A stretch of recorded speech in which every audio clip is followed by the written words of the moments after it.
Hello everyone. நம்ம இப்போ பார்க்க போகிற போயம் வந்து the emperor of ice cream by Wallace Stevens. So இவருடைய இன்ட்ரோடக்ஷன் லைட்டாக பார்த்துலாம். இவர் வந்து ஒரு அமெரிக்கன் போயட். இந்த போயம் வந்து ஃபர்ஸ்ட்டாக பப்ளிஷ் பண்ணப்பட்டது 1922. இவருடைய போயம், இந்த போயமுடைய ஸ்டைல் பார்த்தோன்னா ரொம்ப மாடர்னிஸ்ட் போயிட்ரி அப்படின்னு சொல்கிறாங்க. அண்ட் இந்த டோன் வந்து complex with irony, humour and solemnity, அதாவது டிரெக்ட் அண்ட் இன்டைரக்ட் மீனிங், இது ரெண்டுமே வந்து இந்த போயமில் கொடுக்கப்பட்டிருக்கும். டிரெக்ட் அண்ட் இன்டைரக்ட் மீனிங், இது ரெண்டுமே வந்து இந்த போயமை இம்பேக்ட் செய்கிற விதமாக தான் இந்த போயம் எழுதப்பட்டிருக்கும். அப்புறம் இந்த போயமில் இருக்கக்கூடிய வேர்ட்ஸ் பார்த்தோம் அப்படின்னா டிஃபிகல்ட் டு அண்டர்ஸ்டாண்ட் அண்ட் ரொம்ப ட்ரிக்கியான வேர்ட்ஸ் வந்து யூஸ் பண்ணியிருப்பாங்க. நார்மலாகவே ஸ்டீவன்ஸ் உடைய ரைட்டிங்ஸில் நம்ம பார்த்தோம் அப்படின்னா ரெண்டு மீனிங்ஸ் வந்து அந்த போயமில் இருக்குமா, அவர் கொடுக்கக்கூடிய அந்த சம்மரியில். ஒன்று வந்து ஆக்சுவலாக நம்ம ஸ்டடி பண்ண உடனே அண்டர்ஸ்டாண்ட் பண்ணக்கூடிய ஒரு மீனிங், அண்ட் செகண்ட் வந்து அதுக்குள்ளே வந்து இனி ஒரு இன்டெப்த் மீனிங் வந்து ஒன்று இருக்கும். ஸோ இந்த மாதிரி ரெண்டு மீனிங் கொடுக்கக்கூடிய மாதிரி தான் வந்து ஸ்டீவன்ஸ் உடைய ரைட்டிங் இருக்கும் அப்படின்னு சொல்றாங்க. And the emperor of ice cream, இந்த போயம்லையும் இவர் வந்து ரெண்டு மீனிங் கொடுத்திருப்பாங்க. இதே the actual, direct and indirect, indepth மீனிங்கும் இருக்கும். ஸோ சம்மரி பார்த்துடலாம். ஸோ ஸ்டார்டிங்கில் வந்து நல்ல ஒரு ரொம்ப ஜைஜான்டிக்கான நல்ல ஒரு ஸ்ட்ராங் மேன் வந்து ஒரு சிகர் வந்து ரோல் பண்ணிட்டு இருக்காரு. ஓகேவா? ஸோ அந்த சிகர் வந்து ரோல் பண்ணுறது அவருடைய ஹேண்டில், கையில் தான் ரோல் பண்ணிட்டு இருக்காரு. அவர் வந்து இனி ஒரு அனதர் மேன் கிட்ட என்ன சொல்றாரு அப்படின்னா, கிச்சனில் வந்து கேர்டு இருக்கும். ஸோ அந்த கேர்டு வந்து என்ன அப்படின்னு சொல்றாங்கன்னா, லஸ்ட் மேலே ரொம்ப டிசையர் இருக்கக்கூடிய ஒரு பர்சனை தான் இந்த மாதிரி வேர்ட் சொல்லி அட்ரஸ் பண்ணுவாங்க. ஆனால் இங்கே வந்து அந்த கேர்டு வந்து ஸ்பாயில் ஆயிருச்சு. ஓகேவா? அந்த ஸ்பாயிலான கேர்டை எடுத்து அட்லீஸ்ட் அதை நல்லா பீட் பண்ணோம் அப்படின்னா நம்மளுக்கு வந்து அதுல இருந்து ஐஸ்கிரீம் கிடைக்கும். ஸோ அந்த ஐஸ்கிரீமை எதுக்காக கேர்டை வந்து பீட் பண்ணி ஐஸ்கிரீமா மாற்ற சொல்றாரு அப்படின்னா, டு கிவ் த விசிட்டர்ஸ், தன்னுடைய வீட்டுக்கு யார் விசிட்டர்ஸா வர்றாங்களோ அவங்களுக்கு வந்து கொடுக்கறதுக்காக. ஸோ இதுதான் வந்து இங்க இந்த ஃபர்ஸ்ட் லைன்ல சொல்லப்பட்டிருக்கு. நான் இந்த 5 பாயிண்ட்ஸ்லயே வந்து உங்களுக்கு இந்த ஸ்டோரி முடிக்கிற மாதிரி தான் எடுத்திருக்கேன். அண்ட் செகண்ட் வந்து ப்ராஸ்டிடியூட் லேடி. ஓகே, ஒரு ப்ராஸ்டிடியூட் லேடி வந்து இறந்து போறாங்க. ஸோ அவங்களுடைய ஸ்டோரி தான் வந்து இனி வருது. இப்போ நார்மலாவே வந்து எல்லா ஹியூமன் பீயிங்ஸ்க்கும் இருக்கக்கூடிய ஒரு தாட் என்ன அப்படின்னா, ப்ராஸ்டிடியூட் லேடி எல்லாமே வந்து அவங்க வியர் பண்ற ட்ரெஸ் பார்த்தோம் அப்படின்னா ரொம்ப டிரான்ஸ்பரண்டான ட்ரெஸ் இருக்கும் இல்லையா? ஸோ அவங்க நல்லா மேக்கப் எல்லாம் பண்ணிட்டு வருவாங்க. ஸோ அவங்கள பார்க்கும்போது ஓகேப்பா, இவங்கள்ட்ட ஏதோ கொஞ்சம் நல்லா பணம் இருக்கும் அப்படிங்கிற மாதிரி நினச்சிட்டு இருப்பாங்க. பட் அது எல்லாமே வந்து அட் லாஸ்ட்ல தான் வரும். இப்போ வந்து என்ன அப்படின்னா, ஒரு ப்ராஸ்டிடியூட் லேடி வந்து இறந்த நிலையில இறந்துட்டாங்க. ஸோ நிறைய கேர்ள்ஸ் வந்து ஒன் பை ஒன்னா வந்து வர்றாங்க. ஓகேவா? ரொம்ப அவங்கள பார்த்தோம் அப்படின்னா ரொம்ப யூஸ்வலான ஒரு நார்மல் ட்ரெஸ் தான் வந்து அவங்க வியர் பண்ணிட்டு ரொம்ப ஸ்லோவா நடந்து அந்த வீட்டுக்குள்ள அந்த இறந்த கிடக்கக்கூடிய அந்த ப்ராஸ்டிடியூட் லேடியை பார்க்க வர்றாங்க. அந்த டைம்ல ஒரே ஒரு பாய் மட்டும் ஒரு ஃப்ளவர்ஸ், ஓகே, ஃப்ளவர்ஸ் நிறைய பொக்கே மாதிரி ஃப்ளவர்ஸ் வச்சு, அந்த ஃப்ளவர்ஸ் வந்து லாஸ்ட் மந்த் உடைய நியூஸ் பேப்பரால அந்த ஃப்ளவர் விராப் பண்ணப்பட்டிருக்கு. ஸோ அதையும் எடுத்துட்டு ஒரு பாயும் அங்கே வந்திருக்கான். ஸோ வந்துட்டு அந்த பாய் வந்து அந்த ஃப்ளவரை ஒரு சைடில் வச்சுட்டு அங்கேயே ஒரு இடத்துல வந்து அந்த பாயும் உட்காந்துடுறான். ஸோ நிறைய கேர்ள்ஸ் வந்திருக்காங்க, அவங்களும் அங்கேதான் கேதர் ஆயிருக்காங்க, இந்த பாயும் அங்கேதான் இருக்காங்க. எவ்ரிதிங் இது ஆரம்பத்துல நம்ம புக்ல சொல்லும் போது பார்த்தோம்னா இதெல்லாம் கேட்கும்போது நம்ம என்ன ஃபீல் பண்ணுவோம்? இப்போ ஒரு லேடி வந்து அங்க இறந்துருக்காங்க அப்படிங்கிறத சொல்லும் போது நார்மலா நம்மளுக்கு என்ன தாட் வரும்னா, ஓகே அங்க வந்து ஏதோ ஒரு ஹாப்பியான மொமெண்ட் அங்க இருக்கு, நல்ல ஜாயினஸான ஒரு மொமெண்ட், நல்ல ஒரு ஹாப்பியான சிச்சுவேஷன் தான் அங்க இருக்கு. மேபி அது என்னவா வேணா இருக்கலாம், ஒரு பர்த்டேவா இருக்கலாம், வெட்டிங் டேவா இருக்கலாம், என்ன வேணாலும் இருக்கலாம் இல்லையா? அப்படிதான் நம்ம நினைப்போம்.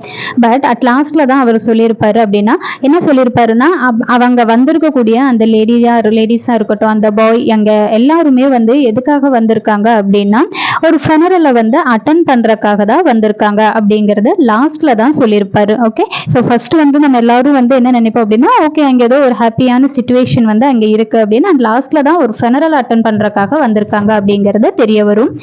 அங்க இறந்து கிடக்கக்கூடிய அந்த ப்ராஸ்டிடியூட் லேடி வந்து ஒரு எம்பரர் மாதிரி. இன்னும் சொல்ல போனோம் அப்படின்னா அந்த லேடி தான் வந்து ice cream emperor, she is like an emperor அப்படின்னு எல்லாம் வந்து டிஸ்கிரைப் பண்றாங்க. அதாவது அந்த ப்ராஸ்டிடியூட் லேடியை வந்து ஒரு ஐஸ்கிரீம் கூட கம்பேர் பண்றாங்க. அதுவுமே வந்து அதுக்கும் ஒரு லிமிட் இருக்கு. எல்லா டைம்லயும் வந்து நம்ம ஐஸ்கிரீமை வந்து ஒரு நாள் ஃபுல்லாமே வந்து நம்ம எல்லா டைமும் எடுத்துக்க முடியாது. அதாவது ஐஸ்கிரீம் மேல இருக்கக்கூடிய இந்த டிசையர் எல்லாமே ஃபீமேல் மேல ஒரு மென்னுக்கு வரக்கூடிய ஒரு நார்மலான ஒரு தாட் தான்.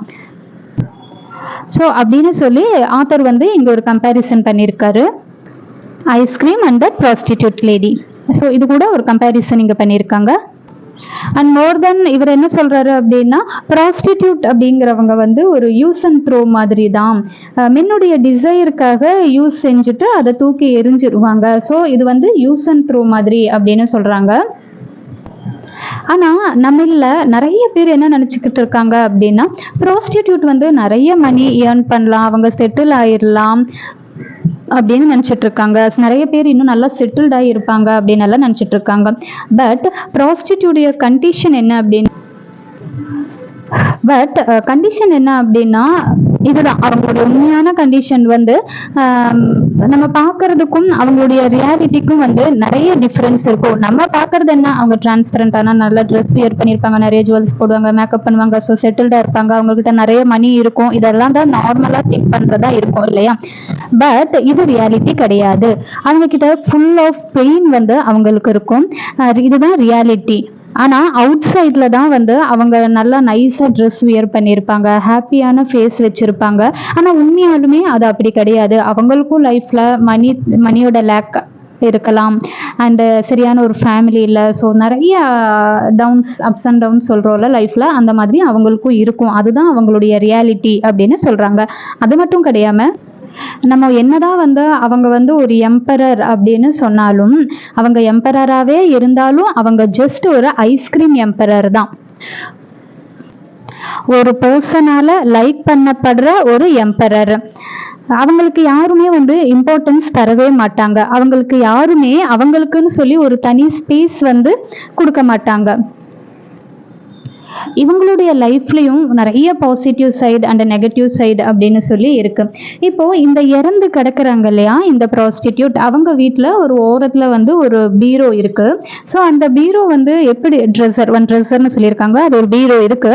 அந்த பீரோ வந்து எப்படி இருக்கு அப்படின்னா ரொம்ப ஒஸ்டான ஒரு கண்டிஷன்ல இருக்கு. அது வந்து ஒரு உடன் பீரோ தான், ஆனாலுமே அது ரொம்ப ஒஸ்டான கண்டிஷன்ல இருக்கு. அங்க வந்து வேற எந்த ட்ரெஸ்ஸுமே வந்து அந்த இறந்த லேடிக்கு வியர் பண்றதுக்கு இல்லையா. இறந்தவங்களுக்கு வந்து மேல ட்ரெஸ் போடுவாங்க இல்லையா, ஸோ எந்த ஒரு ட்ரெஸ்ஸுமே வந்து நல்ல ஒரு சாரி கூட அவங்களுக்கு அங்கே போடுறதுக்கு இல்லை அப்படின்னு சொல்றாங்க. ஆனா ஒரே ஒரு ரொம்ப பியூட்டிஃபுல்லான ஒரு எம்ப்ராய்டரி பண்ணப்பட்ட நல்ல டிசைன் போடப்பட்ட ஒரு ட்ரெஸ் வந்து அங்கே இருக்கு. மேபி இந்த ட்ரெஸ் வந்து இந்த ப்ராஸ்டிடியூட் இருக்காங்க இல்லையா, அவங்க தன்னுடைய சின்ன வயசுல அவங்க அம்மா கூட இருக்கும்போது அவங்களே எம்ப்ராய்டரி பண்ண ஒரு ட்ரெஸ்ஸா இருக்கலாம். அந்த ட்ரெஸ்ஸை தான் எடுத்துட்டு வந்து அந்த லேடிக்கு மேலே போட்டிருக்காங்க. ஆனா அதுவுமே வந்து அவங்களுடைய ஃபேஸ்ல இருந்து ஃபீட் வரைக்கும் போட்டாலுமே அது ஃபுல்லாவுமே வந்து அவங்க பாடி ஃபுல்லாவுமே வந்து கவர் பண்ணப்படல. அதாவது அவங்களுடைய ஃபேஸ் வந்து கவர் பண்ணியாச்சு, ஆனா பட் நாட் ஃபீட் வரைக்கும் கவர் பண்றதுக்கு அந்த ட்ரெஸ், அந்த கிளாத் வந்து வாஸ் நாட் இனஃப், பத்தாததா இருக்கு. இப்போ அந்த ட்ரெஸ் வந்து அவங்களுடைய ஃபீட் கவர் பண்ணாம தான் இருக்கு இல்லையா. அப்ப அவங்களுடைய லெக்ஸ் எல்லாம் பார்க்கறதுக்கு ரொம்ப லீனா இருக்கு, அவங்களுடைய போன் எல்லாமே வந்து தெரியுது. அது வந்து எதை குறிக்குது அப்படின்னா அவங்களுடைய கண்டிஷன் வந்து ரொம்ப வீக்கா இருந்திருக்கு அப்படிங்கறத குறிக்குது. அது மட்டும் இல்லாம போதுமான அளவு சாப்பாடு வந்து ஃபுட்டு வந்து அவங்க எடுத்துக்கல அப்படிங்கிறதும் குறிக்குது. மேபி இது வந்து வெதர் கண்டிஷன்னாலையும் அவங்களுடைய ஃபீட் வந்து ரொம்ப ஃப்ரீஸா கோல்டா, அவங்க பாடியும் ரொம்ப கோல்டா இருக்கலாம் அப்படின்னு சொல்றாரு. அப்புறம் அந்த ப்ராஸ்டிடியூட் லேடியுடைய ஹெட் தலைப்பகுதிக்கு ஒரு சைட்ல ஒரு லேம்ப் விளக்கு வச்சிருக்காங்க. அதோடைய லைட்ஸ் வந்து ஃபேஸ்ல படுது. ஆனா அங்க இருக்கக்கூடிய யாருமே வந்து அந்த லேடிக்காக அழுகவே கிடையாது. அங்க வந்திருக்க அந்த விமன்ஸா இருக்கட்டும், அந்த பாயா இருக்கட்டும், யாருமே அழுகல. இதுதான் வந்து அவங்களுடைய ரியாலிட்டி, அவங்களுடைய நெகட்டிவ் சைடு. ஓகேவா? ஆக்சுவலாக இதுதான் வந்து ப்ராஸ்டிடியூட் லைஃபுடைய ரியாலிட்டி. இவ்வளோ பெயின் வந்து அவங்களுக்குள்ள இருக்கு. ஆனால் அவுட் சைடில் பார்க்கறதுக்கு தான் அவங்க வந்து தங்களை ஒரு குயினாக போர்ட்ரே பண்ணிக்குவாங்க. ஸோ அவங்க வந்து ஒரு ஐஸ்கிரீம் மட்டும்தான், அதாவது ஒரு யூஸ் அண்ட் த்ரோ மாதிரி, அவ்வளோதான் அப்படின்னு சொல்றாங்க. அண்ட் இந்த பாயிண்ட் என்ன சொல்றாரு அப்படின்னா, ஹியூமன் லைஃப் இருக்கு இல்லையா, அவங்களுக்கு வந்து 2 ஷேட்ஸ் இருக்காம்.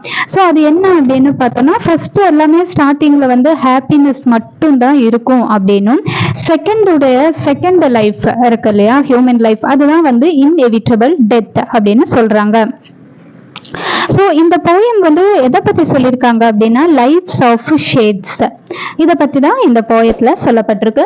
ஸோ இந்த 5 பாயிண்ட்டை நீங்க ஞாபகம் வச்சுக்கிட்டீங்க அப்படின்னாலே இந்த சம்மரி வந்து ரொம்ப ஈஸியா நம்ம வந்து அண்டர்ஸ்டாண்ட் பண்ணி எழுதிடலாம்.